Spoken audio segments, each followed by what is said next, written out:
Hello दोस्तों, कैसे हो आप लोग। I am Nonli Tyagi and today we are going to solve some important questions of coordinate geometry. अभी हम लोगों ने ट्रायंगल्स के किए थे, अभी हम कोऑर्डिनेट ज्योमेट्री के कुछ इंपॉर्टेंट क्वेश्चंस देख लेते हैं। ज़्यादा नहीं देखेंगे, थोड़े से ही देखेंगे, लेकिन देखेंगे ज़रूर। इम्पॉर्टेंट लिख देते हैं, इम्पॉर्टेंट MCQ। ठीक है जी, चलिए क्वेश्चन नंबर 1 से शुरू करते हैं। क्वेश्चन नंबर 1 में कह रहा है, if the centroid of triangle formed by the points P, Q and R at the origin, what is the value of A plus B plus C। तो सेंट्रॉइड क्या होता है, किसी भी ट्राइंगल के सेंट्रॉइड का फॉर्मूला क्या होता है। मैं ये वो क्वेश्चंस करा रही हूँ बेसिकली जिस तरह के क्वेश्चन NCERT में नहीं है। सेंट्रॉइड वाला क्वेश्चन आई थिंक NCERT में है नहीं, तो यहाँ पे हम कर लेते हैं। सेंट्रॉइड होता है, किसी भी ट्राइंगल के सेंट्रॉइड का फॉर्मूला होता है x1 plus x2 plus x3 upon 3 and y1 plus y2 plus y3 upon 3। ठीक है जी। और इसने कहा कि एक ट्राइंगल है जिसके पॉइंट है P, Q and R। P की वैल्यू दी है इसने AB, B की वैल्यू इसने, Q की वैल्यू इसने दी है BC और R की वैल्यू इसने दी है CA।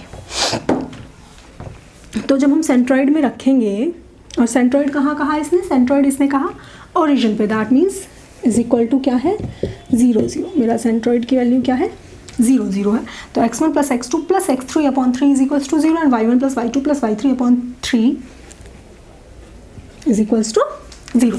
चलिए रखते हैं। x1 कितना है a प्लस x2 कितना है b प्लस x3 कितना है c अपॉन 3, y1 वाले निकालते हैं, b plus c plus a upon 3 is equals to 0 0। जब हम इन्हें अलग अलग इक्वेट करेंगे तो सिंपली मेरी a plus b plus c की वैल्यू कितनी आ जाएगी जी 0 आ जाएगी। और यही तो क्वेश्चन में वो पूछ रहा था कि a plus b plus c की वैल्यू क्या आएगी। सिंपल था ना क्वेश्चन। चलो नेक्स्ट क्वेश्चन देख लेते हैं।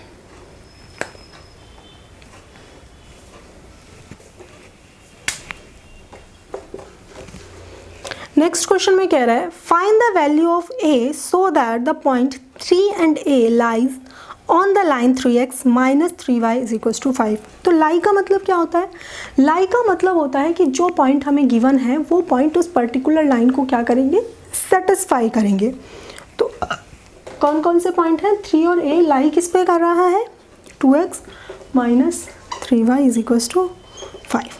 ठीक है, इस पे लाई करने का मतलब क्या है कि मेरी x की वैल्यू 3 है और y की वैल्यू क्या है a है। यहाँ पे हम इन्हें पुट करेंगे तो 2 into 3 minus 3 into a is equals to 5। You can write it here that as this lie on this line, that's why this point will satisfy this equation। ठीक है, चलिए 6 minus 3a is equals to 5 minus 3a is equals to 6, इधर जाके क्या होगा subtract हो जाएगा, -1 minus minus cancel, a is equals to 1/3। ठीक है जी। चलो नेक्स्ट क्वेश्चन देख लेते हैं। नेक्स्ट में कह रहा है, if the distance between points 4k and 1 0 is 5 then what can be the possible value of k।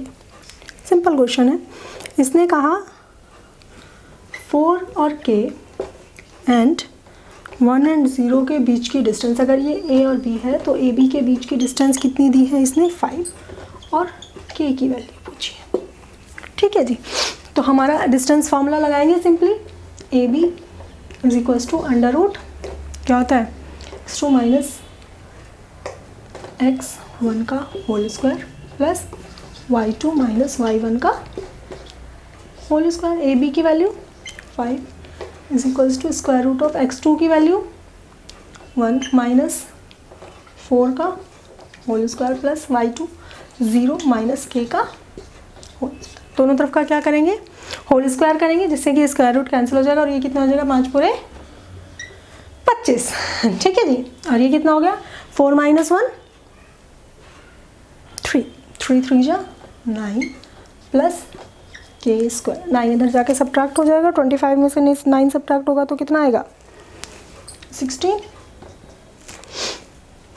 Is equals to k square. तो k की वैल्यू कितनी आई स्क्वायर रूट करेंगे दोनों तरफ का 4। जब भी स्क्वायर रूट करेंगे, मैंने पहले भी ये बात बताई है कि जब भी आप स्क्वायर रूट करेंगे, अब आप बड़े हो चुके हैं, आप 4 नहीं लिखेंगे, आप इसे क्या लिखेंगे, +-4। बोथ वैल्यूज विल सेटिस्फाई, क्योंकि +4 का होल स्क्वायर भी 16 होता है और -4 का होल स्क्वायर भी क्या होता है, 16 होता है। तो ये पॉइंट हमेशा याद रखिएगा कि जब भी आप स्क्वायर रूट करेंगे किसी भी नंबर का, तो आप उसे +- दोनों लेंगे। ठीक है, चलिए पेपर में जिस हिसाब से आंसर MCQ में दिया हो आप उस हिसाब से लगा सकते हैं, बट हाँ आप लेंगे दोनों। ठीक है, चलिए नेक्स्ट देख लेते हैं। नेक्स्ट क्वेश्चन में क्या कह रहा है, इसमें कह रहा है the coordinate of the points P and Q are respectively 4 and -3 and -1 and 7. Find the abscissa of a point R on the line segment PQ such that PR is to PQ is equals to 3:5. देखिए simply हम यही करेंगे जो हम अब तक करते आए हैं। हम P और Q एज्यूम कर लेंगे। P की वैल्यू हमें दी है 4 and -3, Q की वैल्यू हमें दी है -1 and 7, और इनके बीच में कोई पॉइंट है R, और इन्होंने हमें कहा है that PR upon PQ is equals to 3/5 and you have to find the abscissa. Abscissa तो पता है ना क्या होता है, बताया था एब्सिसा एंड ऑर्डिनेट। एब्सिसा हमारा होता है x और ऑर्डिनेट क्या होता है y। दैट मीन्स इसमें हमें x y दोनों नहीं निकालने हैं, इसमें हमें सिंपली क्या निकालना है, x निकालना है। ठीक है, x निकालने से पहले हमें इसे थोड़ा सा सॉल्व करना पड़ेगा, क्योंकि हमें रेशो क्या चाहिए, PR is to RQ, ना कि PR is to PQ। ठीक है जी, तो इसे हम थोड़ा सा उल्टा करके लिख लेंगे, उल्टा पुल्टा करेंगे इसे, तो ये हमारा हो जाएगा PQ upon PR is equals to 5/3, -1 कीजिए दोनों तरफ, तो PQ minus PR upon PR is equals to 5 - 3/3। PQ minus PR RQ, यही तो हमें चाहिए था, upon PR is equals to 2/3। That is PQ ये वाला 2 और PR ये वाला, तो रेशियो कितना आ गया, 2:3। अब हमें निकालना है एब्सिसा। एब्सिसा मतलब x एक्सिस, तो x जब मैं निकालूंगी, x क्या होगा, this into this plus this into this upon m plus n, that is 4 into 2 plus -1 into 3 upon 3 + 2, 4 दूनी 8, 8 और -3 5 अपॉन 3 + 5 5, तो वैल्यू कितनी आ गई। ठीक है, सिंपली हमें एब्सिसा निकालना था, ऑर्डिनेट हमें निकालना नहीं था, क्योंकि सिर्फ एब्सिसा निकालना था इसलिए हमें x पे छोड़ दिया, वरना हम y भी निकालते। ठीक है जी, चल नेक्स्ट क्वेश्चन देख लेते हैं। इसने कहा what is the distance between the points